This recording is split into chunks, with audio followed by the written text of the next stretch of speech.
Antes de ler o texto, eu queria começar abordando para você a seguinte, não sei se eu chamo de história, repassar algo que eu ouvi de alguém. A gente tem essa mania, uma ilustração talvez, obrigado, pela sua participação especial do Marcelo, gente, dando sugestão, quando a mente da gente enrosca. Você já deve ter ouvido essa mania que as pessoas têm, eu falo muito isso para os outros, né? Tenho duas notícias, qual que você quer ouvir primeiro, a boa ou a ruim? E muitas vezes, apesar da gente tentar dividir em duas, em uma boa e uma ruim, nem sempre são duas notícias. Às vezes você tem uma notícia ruim e está tentando criar uma aparência de que tem algo bom no meio. Por exemplo, isso me faz lembrar aqueles dois caras que estavam perdidos no deserto. Um olha para o outro, desesperado, e o outro amigo, na obrigação de tentar encorajá-lo, falou, eu tenho duas notícias para te dar. Uma boa e uma ruim. Qual que você quer primeiro? O cara falou, dá ruim, que é melhor melhorar depois do que piorar. Ele falou, a ruim é que só tem areia para nós comer. O cara disse, e depois disso tem alguma notícia boa? O cara falou, tem. A boa é que tem areia pra caramba.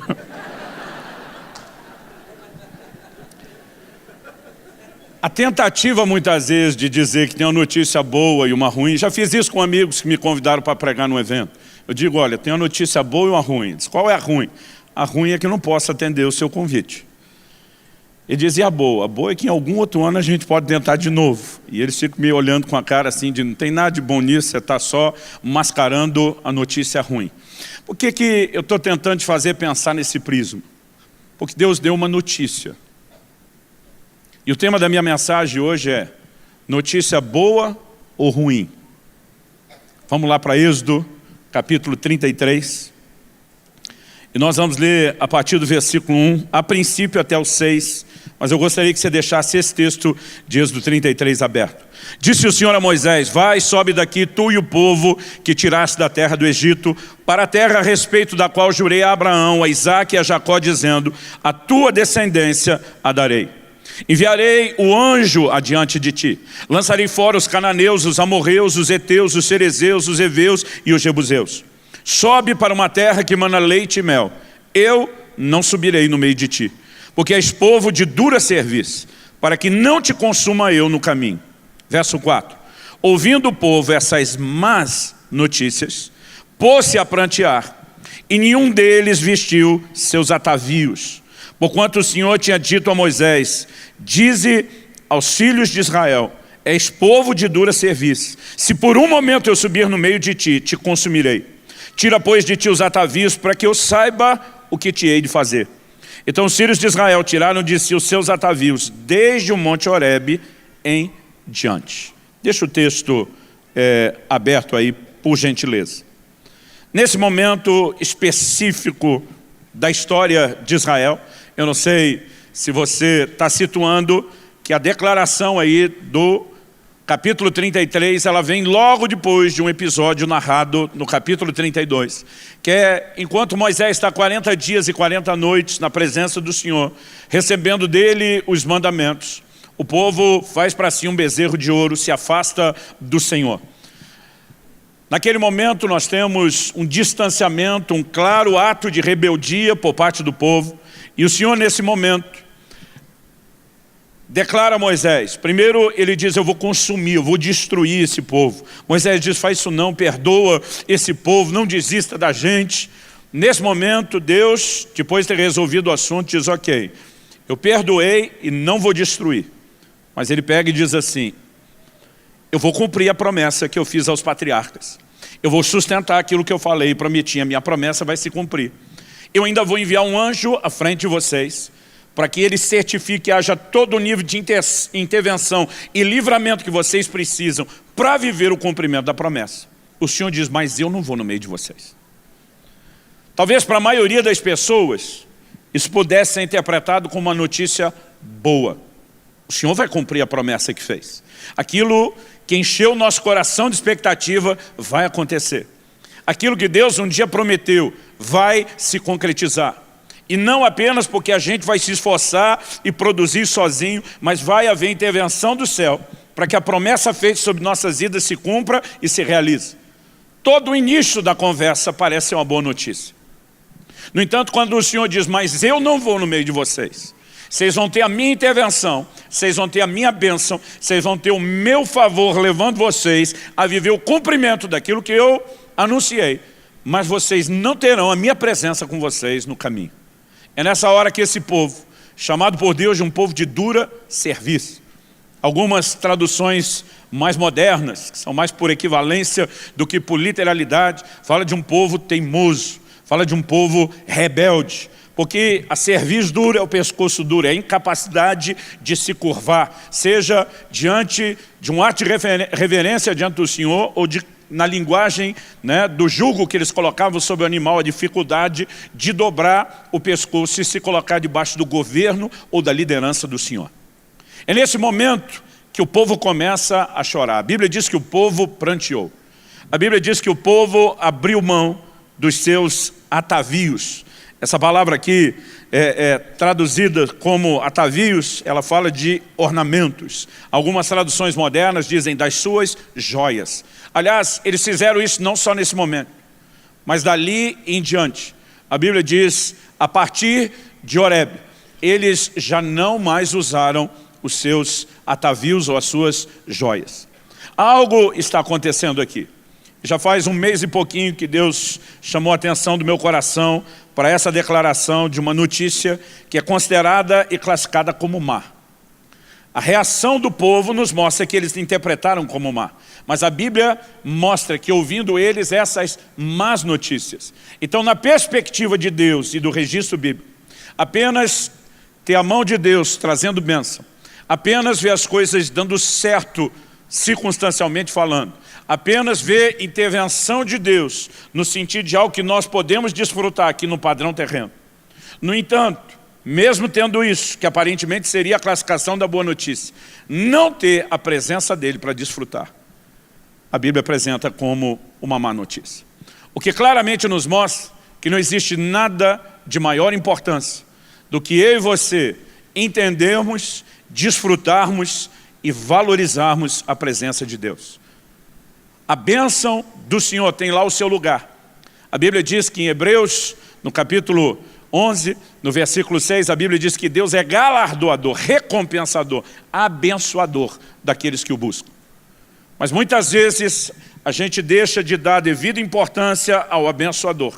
E a gente valoriza muito mais a bênção do que o próprio abençoador. Abençoar é parte do que Deus é, e é inevitável que Ele o faça.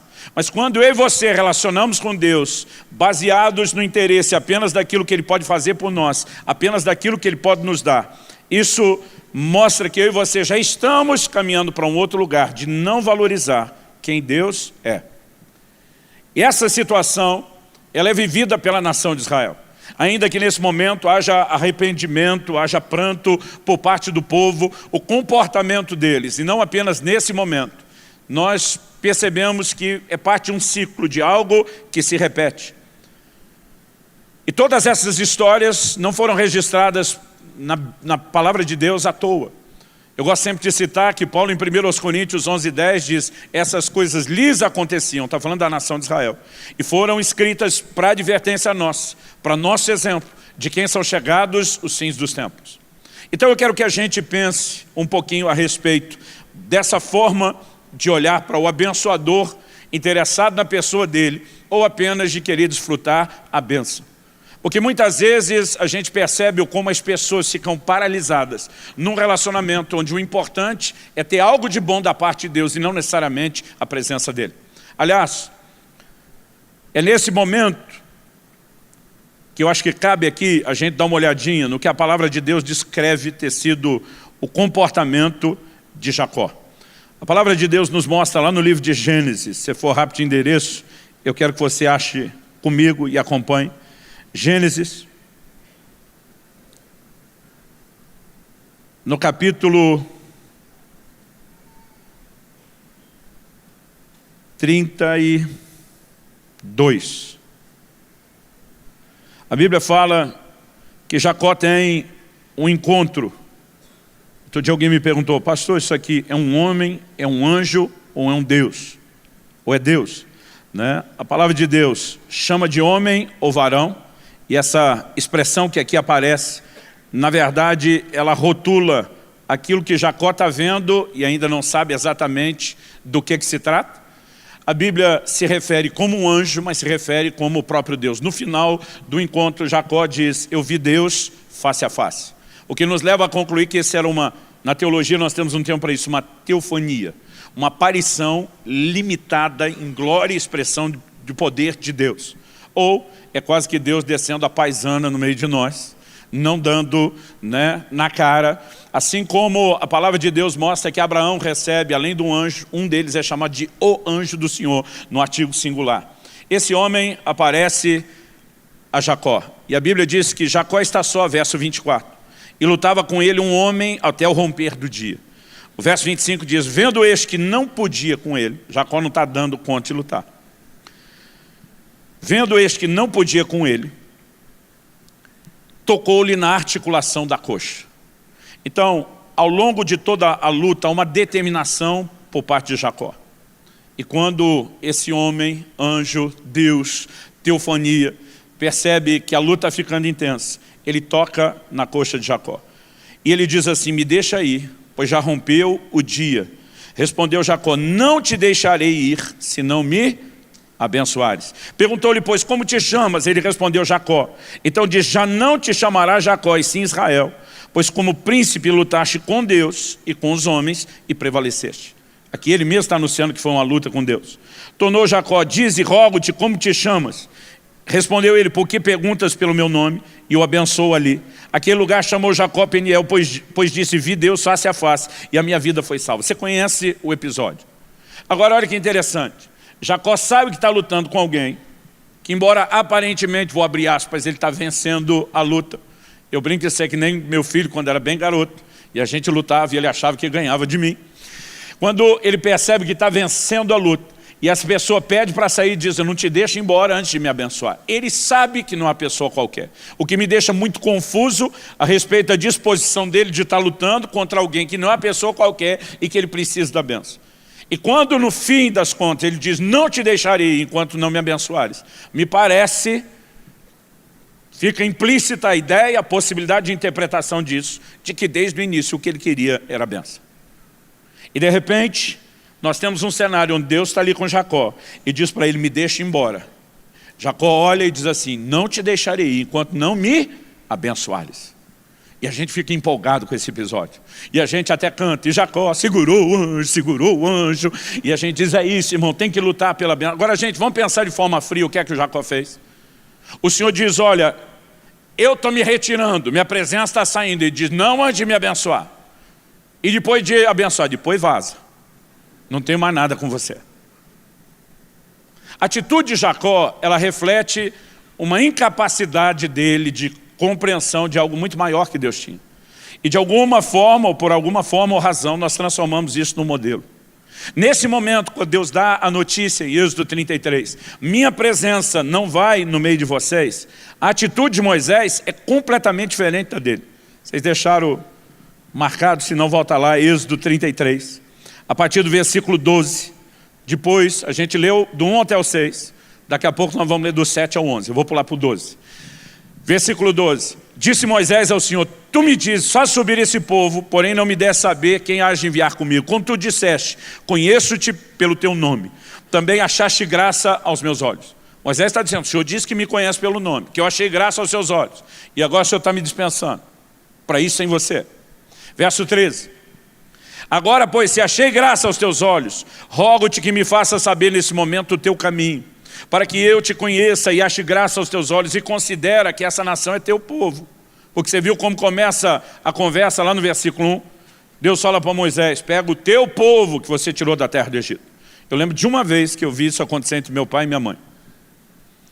Eu tinha tido uma luxação séria na mão esquerda, caí de cima de um muro alto, e toda a mão inteira, ela deslocou, saiu da junta e subiu aqui onde está o relógio. Pensa num negócio terrível. Tiveram que me dar anestesia geral para colocar no lugar. Aí eu estou com o braço engessado e continuo brincando, correndo, como todo piá, empolgado. E uns dias depois, de braço engessado ainda, eu chego em casa com o joelho direito rasgado.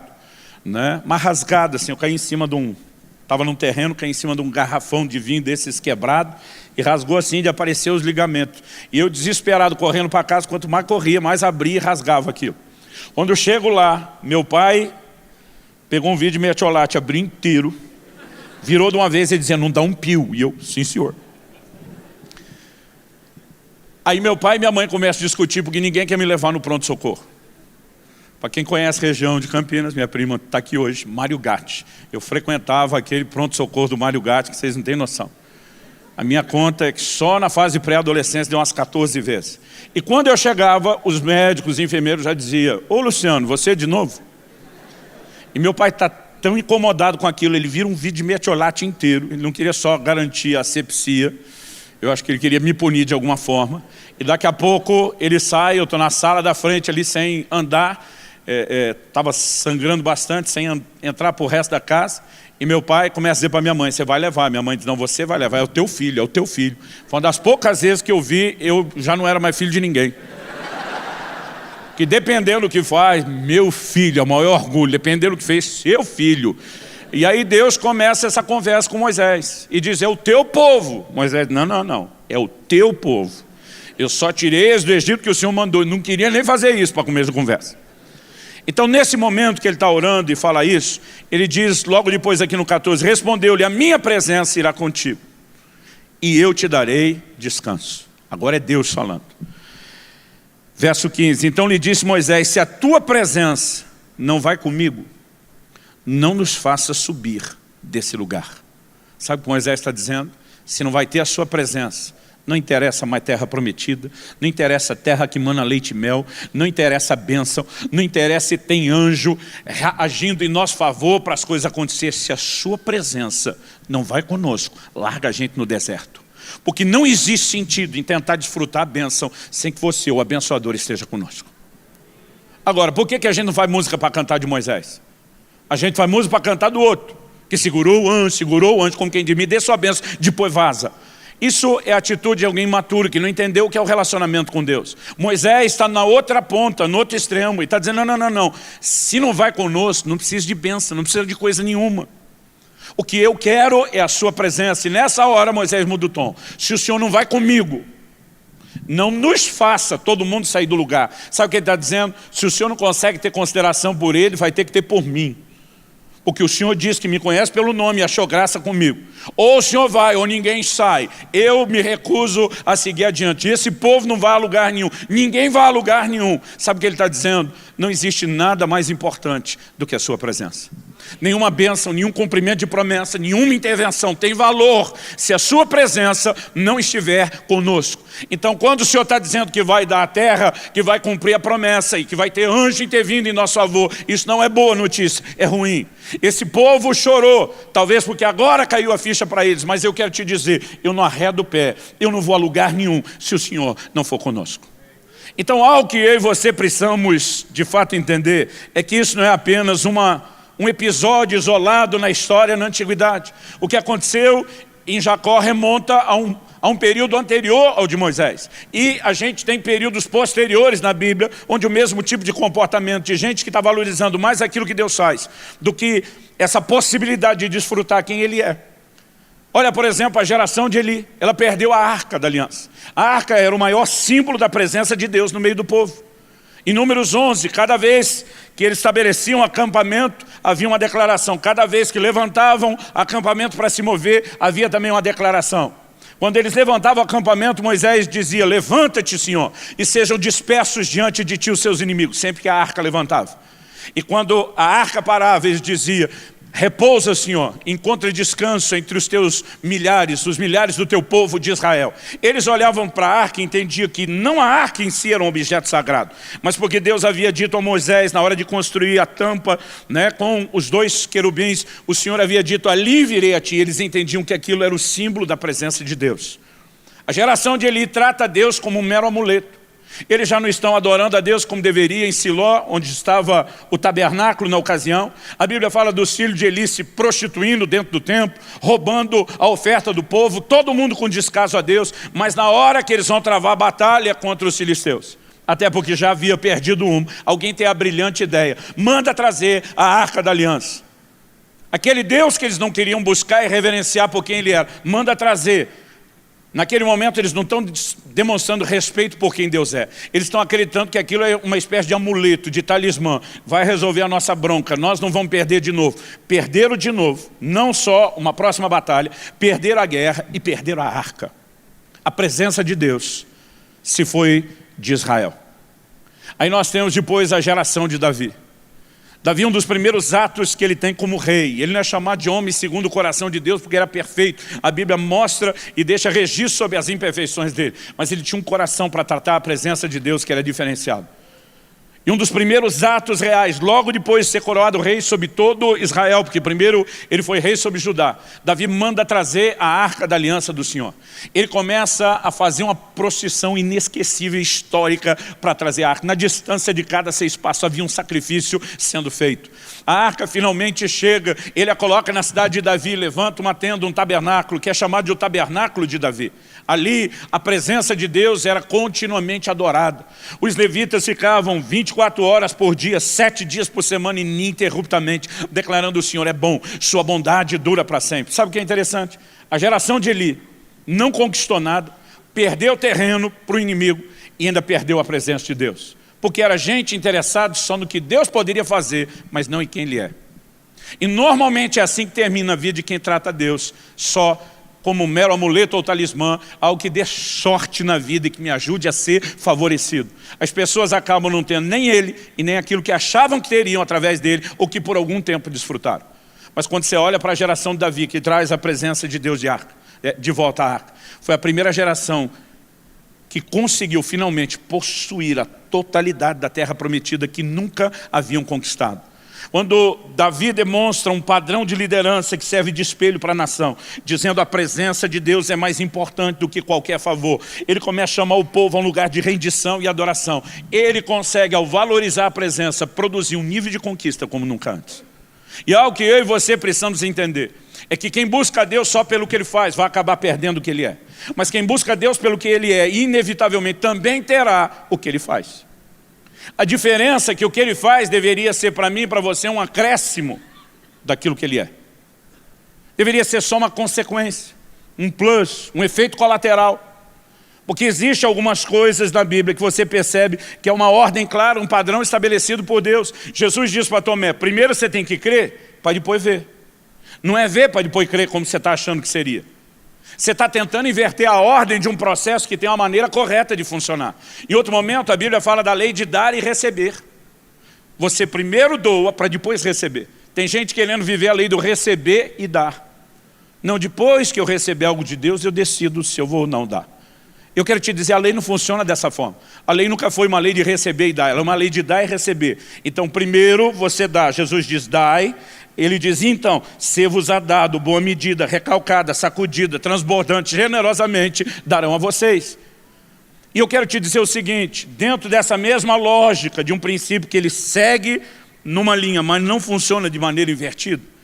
Quando Jesus diz, buscai, pois, em primeiro lugar o reino de Deus e a sua justiça, e todas as demais coisas vos serão acrescentadas. Ele está dizendo, busque Deus, o reino de Deus, os princípios de Deus. O resto vem a reboque. Mas me parece, e não é de hoje, que é muito fácil a gente inverter isso. A gente acreditar que pode buscar as coisas que a gente quer e que a presença de Deus é que vem a reboque com elas. Mas eu quero te dizer, não funciona assim. E Deus está atrás de gente que, como Moisés se posiciona e disse, o Senhor não vai conosco, não nos faça ir a lugar nenhum. Não tem bênção se a sua presença não estiver lá. Não faz sentido o cumprimento da promessa se a sua presença não estiver lá. Quem está entendendo, diga amém. Então nós temos um problema que se repete ao longo de toda a história. Chega nos dias de Jesus, em João no capítulo 6, você pode olhar com calma, ele multiplica pães e peixes. Daqui a pouco o povo está querendo fazer dele rei. Jesus diz no verso 26, vocês não vieram atrás de mim porque viram sinais. Ele diz, vocês vieram atrás de mim porque comeram pão e se fartaram.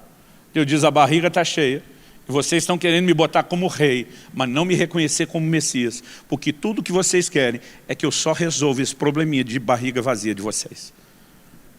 Então as pessoas conseguem olhar para o Messias e dizer, a gente está muito preocupado com isso não. Se o Senhor puder trocar de ofício e só ser um bom administrador que resolva os problemas da nação, está mais do que bom.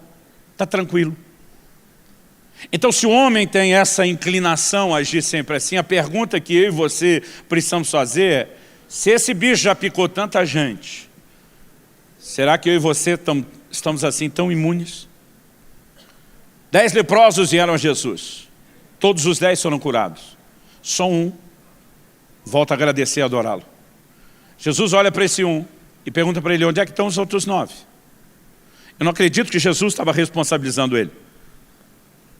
Não creio que Jesus estava tratando ele como um líder ou representante do sindicato dos ex-leprosos curados. Mas Jesus está externando a sua indignação. Cadê os outros 9? Basicamente ele está deixando claro: eu esperava que todo mundo tivesse voltado. Porque quando eu curo vocês, é só uma tentativa de eu mostrar quem eu sou, para atrair vocês a mim. A ideia não era resolver o problema de vocês para que vocês virassem as costas para mim e fossem embora. Quando eu demonstro o meu amor por meio de uma intervenção, estou tentando atrair vocês a mim, para que vocês descubram que melhor do que qualquer bênção que vocês possam ter é desfrutar da presença do abençoador. Agora, se isso tem ao longo da história acontecido com tanta gente, eu e você não podemos nos achar assim tão fora de risco. A gente precisa de tempo em tempo avaliar nossas motivações. E olhe para Moisés, é algo que me empolga. Vamos voltar ali em Êxodo 33, agora nos versículos 7 a 11 que eu pulei. A Bíblia diz assim, na sequência, a menção desse detalhe vem logo depois do texto que nós lemos do Senhor dizendo que não iria com eles. Ora, Moisés costumava, na minha Bíblia aqui fiz questão de grifar o costumava tomar a tenda e armá-la para si fora, bem longe do arraial. Ele chamava a tenda da congregação. E todo aquele que buscava ao Senhor saía à tenda da congregação que estava fora do arraial. Quando Moisés saía para a tenda, fora todo o povo se erguia, cada um em pé à porta da sua tenda, e olhavam pelas costas até entrar ele na tenda. Uma vez dentro, Moisés da tenda, descia a coluna da nuvem e punha-se à porta da tenda. E o Senhor falava com Moisés. E todo o povo via a coluna de nuvem que se detinha à porta da tenda. Todo o povo se levantava, cada um à porta da sua tenda, e adorava ao Senhor. Falava o Senhor a Moisés face a face, como qualquer fala ao seu amigo. Então voltava Moisés para o arraial. Porém, o moço Josué, seu servidor, filho de Nun, não se apartava da tenda. Até nos momentos que Moisés voltava. Josué, que era um discípulo que serviu seu líder, estava lá.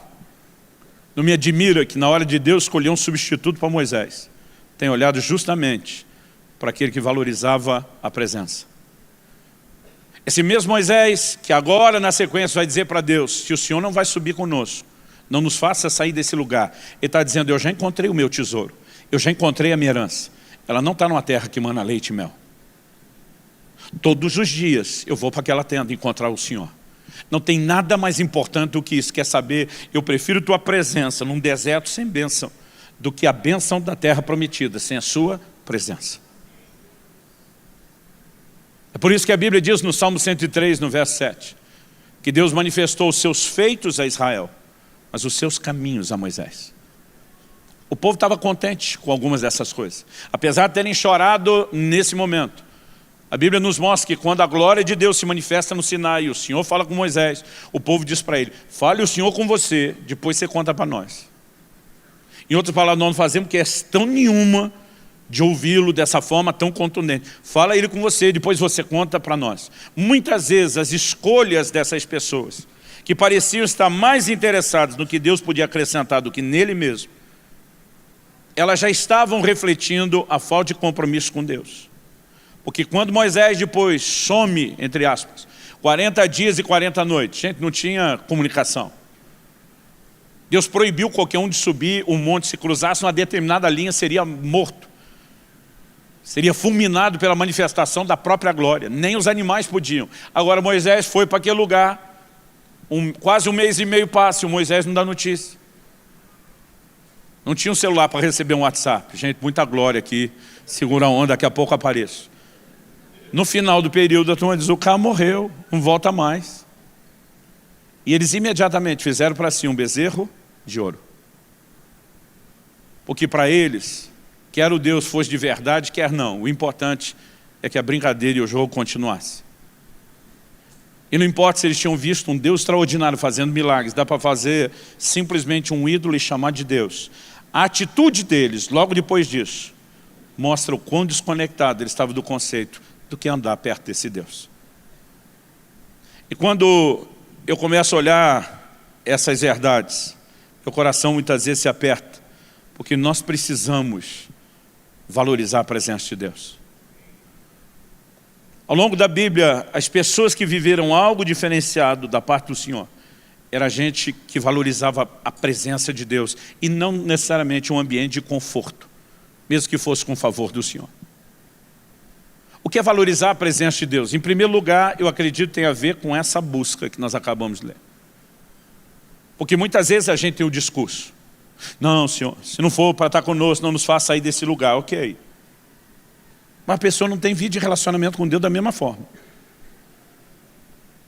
Faz cara de paisagem agora e finge que não é com você para parecer que a gente está falando de outro. Mas a maioria dos crentes não tem tempo devocional com Deus, não lê a Bíblia todo dia, não tem tempo de oração, não separa tempo para estar com o Senhor.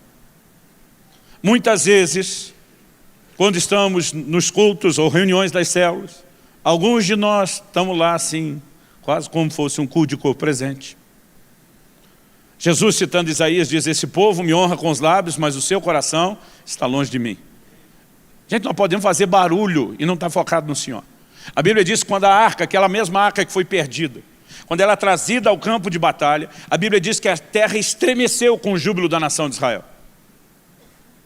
Aí porque eles fizeram barulho, porque teve festa, talvez a maioria diria: que ambiente de adoração. O Senhor diz: mas o coração está longe de mim, o que é que adianta? Nós precisamos entender que a verdadeira valorização da presença começa pela busca. Não consigo imaginar eu dizendo para qualquer pessoa: olha, você é importante para mim, eu amo você, mas só não faço questão de que a gente se veja ou se fale. Eu fico pensando, mas como que alguém pode ser importante, mas a gente não faz questão nenhuma de ver? Como que a gente considera alguém tão importante, especial e amado, mas não tem saudade, não tem vontade de estar junto, não move um dedo ou uma palha para fazer isso? Faz sentido para você, porque para mim não faz. Mas nós falamos para o Senhor: sua presença é importante. Então por que você não busca? Porque muitas vezes a gente só programou a cabeça para reconhecer que é importante, mas nós não estamos vivendo nesse lugar. E de vez em quando Jesus tinha que dar um presta atenção nos seus discípulos: por que é que vocês me chamam Senhor, Senhor, e não faz o que eu mando? Ele diz: não combina vocês me chamar de Senhor, mas depois não me obedecer. Da mesma forma como não combina dizer: a gente ama o Senhor, Ele é a pessoa mais importante da minha vida, e você não tem tempo para Ele nunca. Não faz sentido. Mas valorizar a presença é mais do que buscá-la. É cultivá-la além da busca, por um padrão de comportamento correto. Em Gênesis 39 nós vemos que a mulher de Potifar começa a dar em cima do José. E José vai se negando, vez após vez, proposta após proposta. Até um momento que ela força a barra para acontecer. José olha para ela e diz: como cometeria eu tamanha maldade contra Deus? Está dizendo: o problema não é a senhora, dona. Não é só meu senso de lealdade e respeito ao seu marido. Meu código de honra vai para além do respeito que eu tenho pela sua família.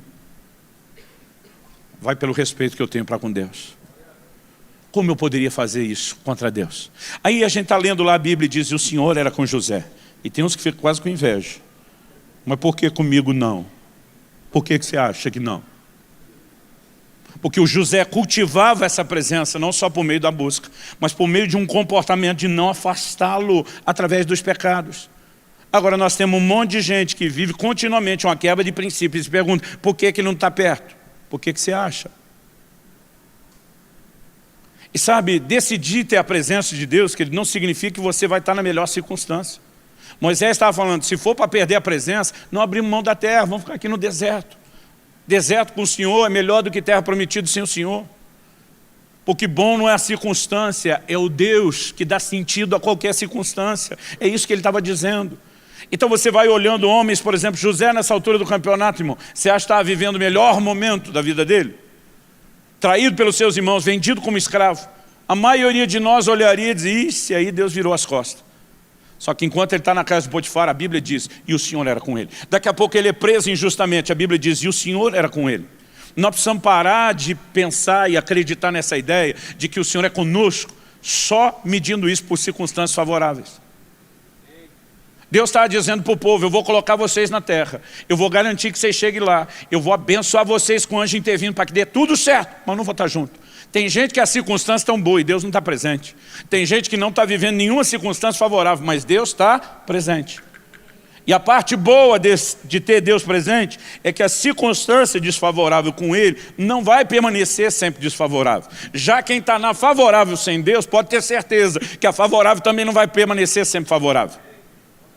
Aí você tem José, um homem comprometido com Deus, com a presença de Deus e os princípios. Alguém que não está negociando isso, usando como justificativo o que passa, o que enfrenta, aquilo que ele está atravessando e diz, Senhor, a tua presença é mais importante, inegociável. Não vai ter pecado, não vai ter quebra de princípio. Eu quero honrar a sua presença, não só no meu quartinho de oração, mas agora, na hora de fazer o que é certo. Aí, quando chega a hora de Deus exaltar e promover alguém, você acha que ele foi atrás de quem? Do próprio José. Gente, nós podemos falar o mesmo de Daniel e seus amigos. Outro dia alguém falou para mim, pastor, eu não aceito. Falei, o que você não aceita? Não, cara, eu sou inconformado, nós temos que ver o mover de Deus, a glória de Deus, temos que experimentar mais de Deus. Eu falei, concordo. Ele falou, não, é sério, maluco, eu estava lendo esses dias o livro de Daniel, você não tem noção, cara. Eu estou pensando naqueles 3 que entraram no fogo e saíram sem queimar um fio de cabelo, sem cheiro de fumaça. Ele falou, isso não é nem milagre, ou milagre, isso é um milagrão. Falei, cara, a gente tinha que estar movendo nesse nível de glória. E o Daniel, que bota os bichinhos para jejuar. Bichinho é bondade.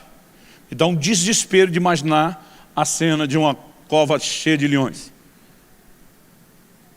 Eu falei, cara, por que nós não estamos vivendo isso? Eu falei, olha, uns anos atrás eu fiz para Deus a mesma pergunta. Ele falou, você teve uma resposta? Ele me perguntou. Porque ele falou, eu ainda não tive. Eu falei, eu tive uma. Ele falou, compartilha aí. Eu falei, não sei, você vai gostar. Ele falou, não, compartilha aí. Eu falei, quando eu fui lá em nome do sindicato dos crentes frustrados protestar, por que é que nós não estamos vivendo as mesmas coisas que eles viviam? O Espírito Santo falou comigo, porque vocês querem ter o que eles tinham, sem fazer o que eles faziam. Vocês querem resultados extraordinários, sem um compromisso profundo. Irmão, está tudo favorável, os caras estão na corte do rei. Estão assim, ó, na nata da diretoria do Império Mundial. Aí o rei diz, mas se não dobrar diante da minha estátua, vai morrer. A música toca, todo mundo dobra, e os 3 amigos de Daniel.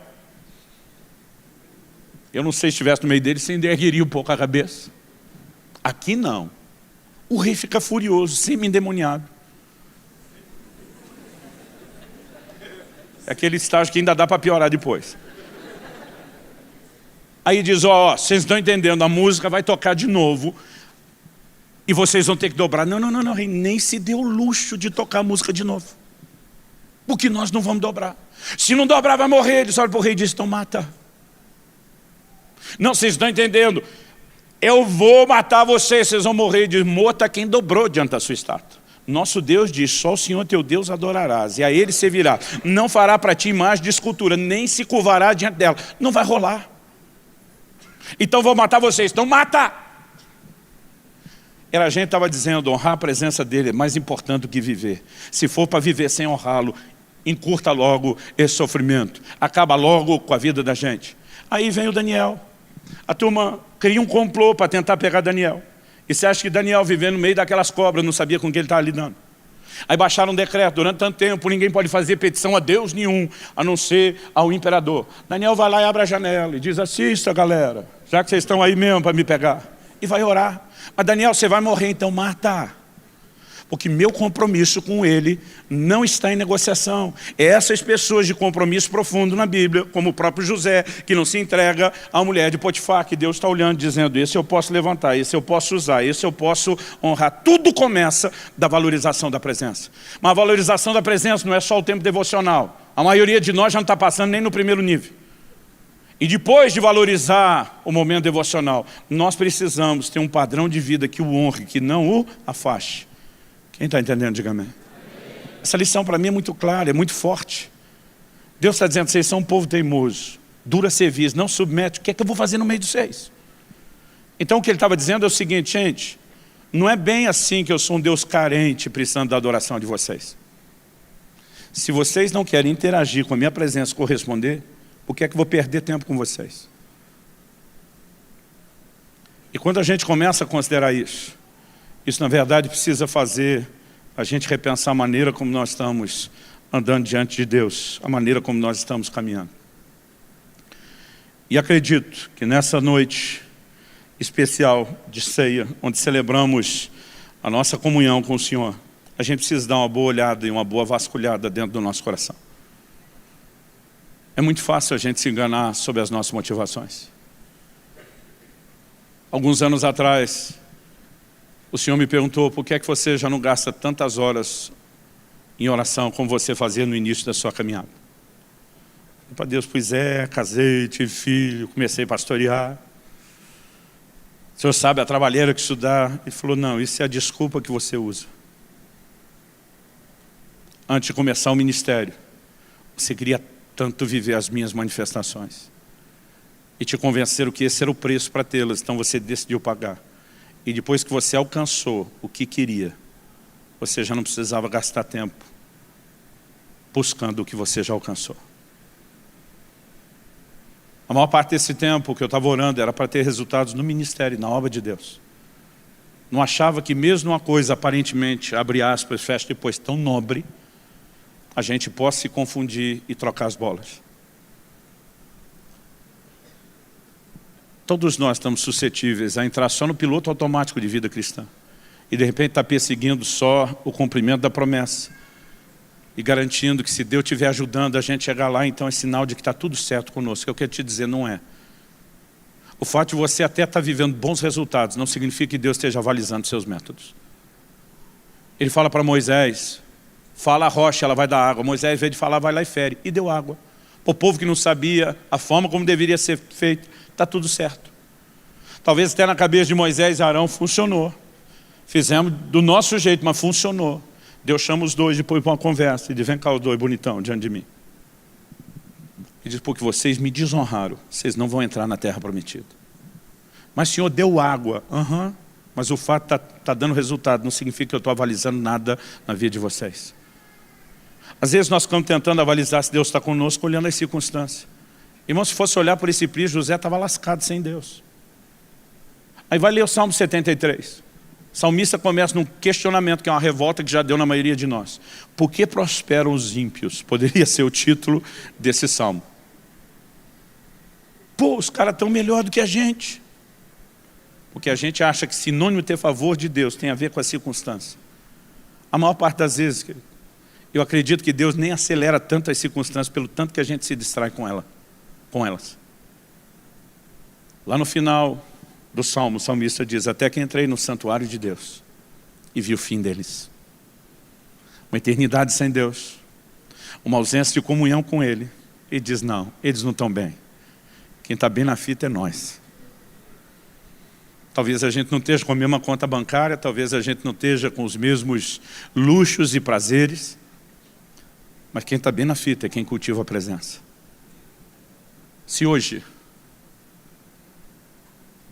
o Senhor aparecesse para você e pessoalmente lhe dissesse, eu vou abençoar todos os seus sonhos, eu vou te levar onde você quiser chegar, eu vou cumprir tudo o que eu te prometi, e o sobrenatural vai comer solto do seu lado para te ajudar a chegar lá. Você só não vai mais desfrutar da minha presença. Será que você conseguiria perceber que isso é uma notícia ruim em vez de uma notícia boa? Porque se a sua leitura fosse de que isso é uma notícia boa, está mais sério do que você possa imaginar. Se Deus dissesse, gente, liberou geral, não tem maldição nenhuma para quem fizer coisa errada, não tem juízo nenhum, está suspenso qualquer consequência de pecado, você continuaria lutando contra o pecado? Porque se você entendesse que isso é uma notícia boa, significa que você não está deixando de pecar por causa dele. Você só está deixando de pecar por causa de você. Para que não seja ruim. Para que você não sofra as devidas consequências. Mas significa que você não entendeu que a presença dele é tão importante, que não poderia jamais ser afastada por conta do pecado. Se Deus dissesse que não tem mais bênção de colheita financeira para quem oferta, você continuaria ofertando? Deus dissesse, ó, ninguém tem que fazer mais coisa nenhuma, você continuaria fazendo? Porque se você achar que não continuaria fazendo, você não está fazendo para Ele. Você está fazendo só por causa de você. Eu não vim aqui te jogar pedra, nem te apontar o dedo. Mas eu trago com muito temor no meu coração, mais uma vez, um alerta. Nós não podemos desperdiçar a estação profética que Deus está prometendo para nós. Agora, alguns de nós estamos achando que nós podemos simplesmente só chegar do outro lado, dos resultados dessa nova estação, sem viver o processo de honrá-lo e cultivá-lo. A gente não pode aceitar isso de forma alguma. Pastor, a igreja está vivendo um bom momento. Sim, temos números nunca antes alcançados. Mas se a presença dele deixar de ser o nosso combustível, a nossa paixão, aquilo que nos move, aquilo que nos atrai, nós já perdemos esse jogo. Eu oro e sonho e clamo a Deus. Uma geração tão apaixonada por Ele. Tão movida por essa valorização da presença dEle. Que ela não apenas desfrute no sentido pessoal do que é esse relacionamento, mas ela tenha o suficiente para transbordar em gente que está à sua volta. Eu já ouvi todo tipo de elogio por causa das reuniões. De gente que vem estar conosco. Eu também já ouvi crítica, mas nós não queremos falar dela agora. Às vezes eu pergunto, o que você mais gostou? Pastor, meus filhos apaixonaram do ministério infantil. No início a gente nem queria ficar, mas eles obrigaram a gente a ficar. Hoje em dia, assim, as crianças mandam nos pais. E sabendo disso, a gente quer a sua ajuda, o seu investimento para melhorar aquele ministério infantil. De vez em quando alguém vem e diz, não, gostei muito da música, da adoração. Gostei da forma como fui recebido. Gosto das palavras que eu ouço. Irmão, nenhuma dessas respostas me empolga. Mas quando alguém diz, cara, eu senti Deus naquele lugar. Algo acende dentro de mim. Eu digo, Deus, essa tinha que ser a única resposta. Mas nunca é tarde demais. Esse povo que resolveu chorar e prantear estava dando um baita do mau exemplo. Mas de repente parece que a ficha cai. E ele diz, quer saber, nós vamos tirar os atavios. O que era tirar os atavios? E aqui nós vamos encerrar. Toda aquela geração nasceu no Egito, depois de várias gerações vivendo no Egito. Eles nunca tinham sido uma nação com a sua identidade de nação quando foram para lá. Eles chegaram com uma família. E na verdade era uma família de gente peregrina. O pai saiu, foi para Canaã. A família fica uma parte em Canaã. Jacó vai para Padã Arã por um bom tempo. E daqui a pouco essa turma vai se estabelecendo. À medida que eles vão se multiplicando como povo, eles foram absorvendo toda a cultura dos egípcios. Você percebe que nos dias de Jesus, quantos anos depois à frente, a preocupação deles era embalsamar o corpo de Jesus. Embalsamar é o jeito bonito de falar das técnicas de mumificação que eles tinham aprendido no Egito e que continuavam reproduzindo depois. Eles saem debaixo da influência de uma cultura. E Deus está dizendo, vocês estão se vestindo, se comportando, exatamente igual aos egípcios de onde vocês saíram. Irmão, deixa eu te dizer, não é possível que eu e você, entendendo que Deus nos chamou para ser um povo separado, a gente vai dizer na cara dele que valoriza quem ele é, e a pessoa e a presença dele, mas que o nosso estilo de vida reproduz o que de qualquer outra pessoa que não conhece, não anda na sua presença, tem, exatamente igual. O anseio de Deus por comunhão é tão intenso que desde a criação do homem, eu brinco que lá no Jardim do Éden, Deus não respeitou nem a lua de mel do primeiro casal. Todo dia ele ia visitar os caras. Para mim está dizendo para os dois, bonitão, festa à vontade aí. Mas eu vou estar todo dia. Eu quero a atenção de vocês, eu quero tempo com vocês, eu quero comunhão com vocês. Mas para que essa comunhão aconteça, um padrão sempre foi exigido, que aquilo que nos separa dele se chama pecado, não fosse tolerado nas nossas vidas. Segundo aos Coríntios, no capítulo 6, dá uma olhadinha lá comigo.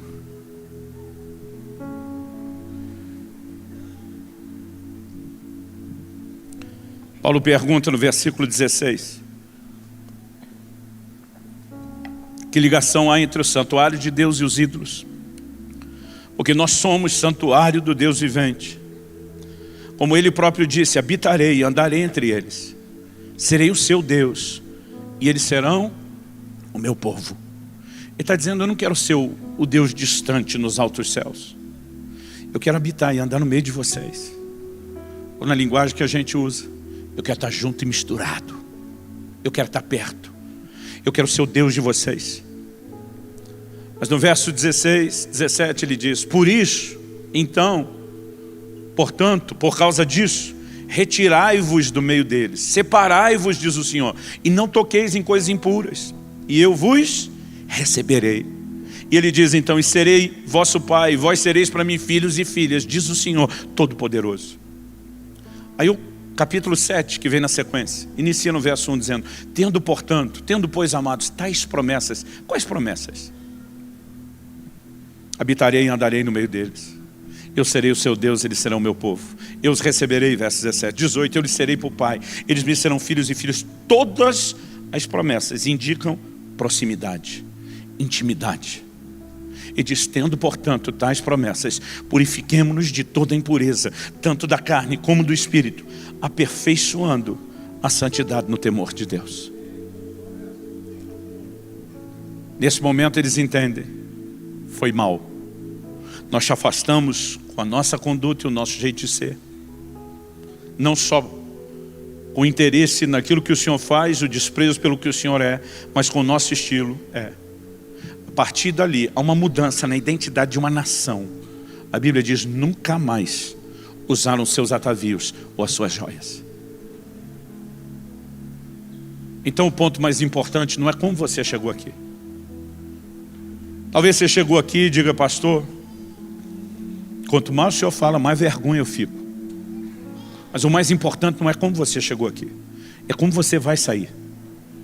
Porque se no seu coração existe essa vergonha de pensar, estou tratando Deus dessa forma, estou interessado só no que Ele faz, mas não no que Ele é. Porque o discurso de que a gente está interessado no que Ele é fácil. Agora, se a gente não está buscando Ele, e nem vivendo de uma forma que o honre e não a faça, nós não estamos valorizando quem Ele é. Não importa o discurso que a gente tem. Mas mesmo que você chegou ruim, se você entender hoje, e de repente conseguir ter a mesma atitude que esse povo de dura serviço teve, que esse povo teimoso teve, rebelde teve, de chorar e dizer, deu ruim, não tem notícia boa nisso. Só ter o cumprimento da promessa, viver o que o Senhor tem. Não é, nunca foi, nunca vai ser notícia boa. Aquele pranto deles indicavam, nós estamos acordando para uma bobagem que fizemos. E é sempre esse arrependimento, o entendimento do erro e a disposição de consertar, que permite que uma nova história seja escrita. Eu acho que a maior preocupação de Deus hoje, ao te trazer esse lugar, não é o seu passado até a hora de você entrar. É Deus de olho no seu futuro imediato, para quando você saísse dessa reunião. O que é que você vai fazer com aquilo que você está ouvindo? É que vai fazer toda a diferença. Alguns de vocês talvez estão chegando, estão no início da caminhada cristã. Não dá para esperar maturidade de adulto em quem espiritualmente ainda é criança, mas você, talvez por estar começando na fé, engateando nas coisas da fé, já pode vacinar seu coração, para não correr só atrás do que Deus faz, sem deixar de valorizar quem Ele é. Não há notícia boa no que Deus falou. Assim como o amigo que falou para o outro no deserto que tinha uma boa e uma ruim, não era verdade. Aquilo era uma única notícia ruim. E se Deus falar para mim e para você, vou te dar tudo o que você quer e o que eu prometi e disse que faria. Mas falar que eu e você não teremos Ele, não tem nada de bom nisso. E se não tem nada de bom nisso, nós não deveríamos aceitar. Eu creio que Deus está atrás de gente que nem Moisés, que finca o pé e diga: se o Senhor não vai, eu não vou a lugar nenhum. E quando ele encontra isso, a dimensão com que Deus se revela é algo extraordinário. A Bíblia diz que Deus falava face a face com Moisés, como um homem fala ao seu amigo. Aí a maioria de nós fica pensando: eu queria tanto ser Moisés, porque a gente acha que se nascesse Moisés teria isso. Irmão, você quer ser Moisés e desfrutar o que ele desfrutava? Siga o trilho, aprenda com o exemplo deixado, porque quando a gente começa a desfrutar essa presença, isso é algo tão profundo, tão realizador, tão preenchedor nas nossas vidas, que nós não vamos trocar isso por outra coisa. É esse gostinho de quem ele é, que faz uma Maria ficar sentada e olhar para Marta: não vou te ajudar não, vou não, daqui não saio, daqui ninguém me tira. E esse tipo de atitude que sempre provoca uma reação em Deus. Jesus olha para Marta e diz: Maria escolheu a boa parte, e essa não lhe será tirada. Em outras palavras, está dizendo: se você acha que vai me usar para pressioná-la a sair daqui, não. Para mim é como se Jesus dissesse: é tão difícil eu conseguir alguém que me dê isso, e você acha que eu vou ficar do seu lado? Não, Marta. Feche seus olhos por um instante.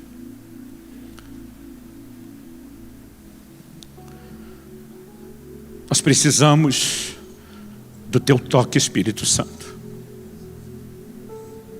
Isso não pode ser só informação na nossa mente. Nós precisamos de revelação, de entendimento espiritual. E precisamos de um toque.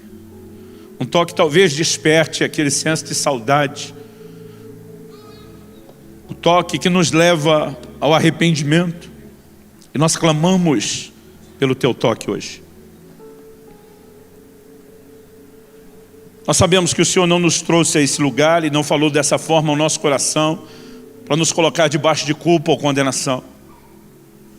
Nós sabemos que o teu insistente amor está mais uma vez lutando para extrair o melhor de nós e nos dar o direito de desfrutar o melhor do Senhor nessa relação.